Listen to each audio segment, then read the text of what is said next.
গ্রামে আসার পর থেকে বাসায় তেমনভাবে থাকাই হচ্ছিল না। একটার পর একটা দাওয়াত চলছে। যাই হোক আজকে যাচ্ছি আমার ননদের বাসায়। এখন প্রায় সন্ধ্যাবেলা আমরা রেডি হয়ে গিয়েছি। আমি, মোরসালিন, আমার শাশুড়ি আমরা ৩ জনে যাব। একদিন থেকে চলে আসবে। একটা ভ্যান গাড়ি নিয়ে নিয়েছি। এখন আমরা চলে যাচ্ছি। যাওয়ার পথে এরকম ঘটনা ঘটবে সেটা তো বুঝতেই পারিনি। হ্যালো এভরিওয়ান, আসসালামু আলাইকুম। আমি মাইমুনা আক্তার স্মৃতি বরাবরের মতো নতুন একটি ভিডিও নিয়ে চলে এসেছে। আশা করি আপনাদের অনেক বেশি ভালো লাগবে। এটা হচ্ছে সন্ধ্যাবেলায় এসেছি আমার ২ নাম্বার আব্বুর বাসায়। যদিও সকালবেলা থেকে ফোন করছিল, আমার তেমনভাবে আসতে ইচ্ছে করছিল না, বাট সবাই মিলে চলে আসলাম। আমার মা, আমার ছোট বোন, আমি সবাই চলে এসেছি। এটা হচ্ছে আমার আপুর বেবি, ছোট্ট একটা বেবি, অনেক কিউট তাই না? সবাই কিন্তু মার্শাল্লাহ বলবেন। আমার আপুর যেহেতু একটা ছোট্ট বেবি, আমরা এসে রান্না বান্না শুরু করে দিয়েছি। যদিও আমি রান্না করতেছিলাম না, আমি সব কিছু এডিট করে দিচ্ছিলাম। এদিকে আমার ছোট্ট বোন রান্না করতেছিল, অন্যদিকে আমার আপু হেল্প করছিল। আসলে বোনদের বাসায় আসলে না এরকমই হয়, কোনো বোনের কাজ থেকে কোনো বোন বসে থাকতেই পারে না। এখানে তো বাচ্চারা খাওয়া দাওয়া শুরু করে দিয়েছে। যেহেতু এখন অনেকটা রাত পড়ে গিয়েছে, আমরা বাসায় চলে যাব। ভাবলাম যে বাচ্চারা আগে খেয়ে নোক, এরপর আমরা সবাই একসঙ্গেই খাবো। আজকে রান্না করা হচ্ছিল দেশি হাঁস এবং মুরগি। বাচ্চারা যেহেতু হাঁসের মাংস খাবে না, ওদের জন্য মুরগি রান্না করা হয়েছিল। যাই হোক বাচ্চাদের খাওয়া কমপ্লিট করে আমরাও খেয়ে নিয়েছি। এরপর আমরা বাসায় চলে এসেছি। যেহেতু আমার বাড়ি থেকে সব আত্মীয় স্বজনের বাসায় একদমই কাছে, তেমনভাবে রাত্রেবেলা থাকাই হয় না। এই তো আমরা চলে এসেছি। আর দুপুরবেলা একটুখানি আমাদের আবারও নদীর পাড়ে চলে আসলাম। একটুখানি ঘোরাঘুরি করতে অনেক বেশি ভালো লাগতেছিল। যেহেতু এখন শীতের দিন একটু হাঁটাহাঁটি করতে অনেক বেশি ভালো লাগে। আর আজকে আমরা যাবো এক আত্মীয়ের বাসায়, এখানে আমি রান্না বান্না করছিলাম।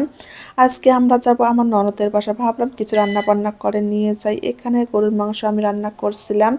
আমি, আমার শাশুড়ি, মোরসালে আমরা ৩ জনেই যাব আমার ননদের বাসায়। যদিও আমার ননদের শাশুড়ি একটু অসুস্থ, ওনাকে দেখতে যাচ্ছিলাম। সন্ধ্যাবেলা রেডি হয়ে বের হয়ে গেছি, একটা ভ্যান গাড়ি নিয়ে চলে যাব। যদিও ১ বছর থেকে আমার ননদের বাসা যাওয়া হয় না, আজকে যাচ্ছিলাম। এর আগে কিন্তু ডিসেম্বর মাসে যাওয়া হয়েছিল, এখন যাচ্ছিলাম। প্রায় ১ বছর হয়ে গিয়েছে। যাই হোক যেহেতু অসুস্থ মানুষকে দেখতে যাব, কিছু রান্না বান্না করে নিয়েছে এবং সঙ্গে করে দুধ নিয়ে নিয়েছে। যেহেতু আমাদের বাসায় গাভী আছে, আর গাভীর দুধ নিয়ে নিচ্ছিলাম।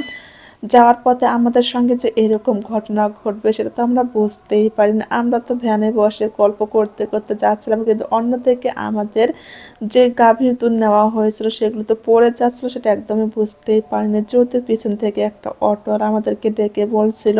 দেখলাম যে প্রায় ১ কেজি পরিমাণে দুধ পড়ে গিয়ে। যাই হোক কিছুই করার না, যেহেতু এটা আমাদের ভাগ্যে ছিল না। এখানে আমরা গল্প করতে করতে যাচ্ছি। আমার এখন প্রায় সন্ধ্যাবেলা।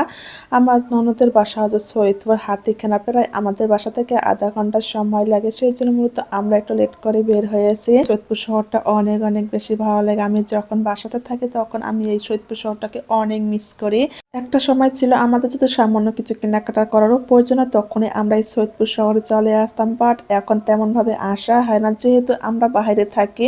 আপনাদের ভাইয়া যেহেতু একটা জব করে, তার জন্য আমাদের বাইরে থাকতে হয়। তেমনভাবে সৈয়দপুর শহরে আসাই হয় না। আমরা যে কোনো শহরে থাকি না কেন, আমার এই সৈয়দপুর শহরটা আমার কাছে অনেক অনেক বেশি ভালো লাগে। যাই হোক আমার ননদের বাসায় আমরা গিয়েছিলাম, এরপর আর কোনো ভিডিও শিডিও করা হয় না। আসলে আত্মীয় স্বজনের বাসায় গেলে তেমন ভাবে কোনো ভিডিওই করা না, যেহেতু আপনজনেরা অনেকদিন পরে একখানে অনেক অনেক বেশি গল্প করতে করতে কোন দিক দিয়ে সময় চলে যায় সেটা তো বোঝাই যায় না। যাই হোক এটা হচ্ছে পরের দিন।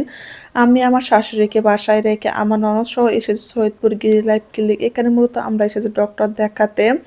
আমি কিন্তু বরাবর এখানে ডক্টরের কাছে আসি, আমার ছেলেকে নিয়েও আমি এখানকার চিকিৎসা করে। যাই হোক এখানে কিছু প্রয়োজনীয় কাজের জন্য আসা হয়েছে। এখান থেকে ফিরে গিয়ে আমরা খাওয়া দাওয়া করে অলরেডি আমরা বাসায় চলে যাব। যাই হোক এখানে যেহেতু ডক্টরের কাছে এসেছিলাম, ভাবলাম যে এখানে ওষুধগুলো কিনে নিয়ে চলে যাই। এই তো একটু হাঁটাহাঁটিও করছিলাম, ঘোরাঘুরিও করছিলাম। যেহেতু এখন আর আসা হবে না, প্রায় আমরা দিনাজপুর চলে যাব। আবার যে কবে সৈয়দপুর শহরে আসবো সেই জন্য একটু ঘোরাঘুরি করলাম, খাওয়া দাওয়া করলাম। যাই হোক এখন প্রায় বিকেল হয়ে গিয়েছে।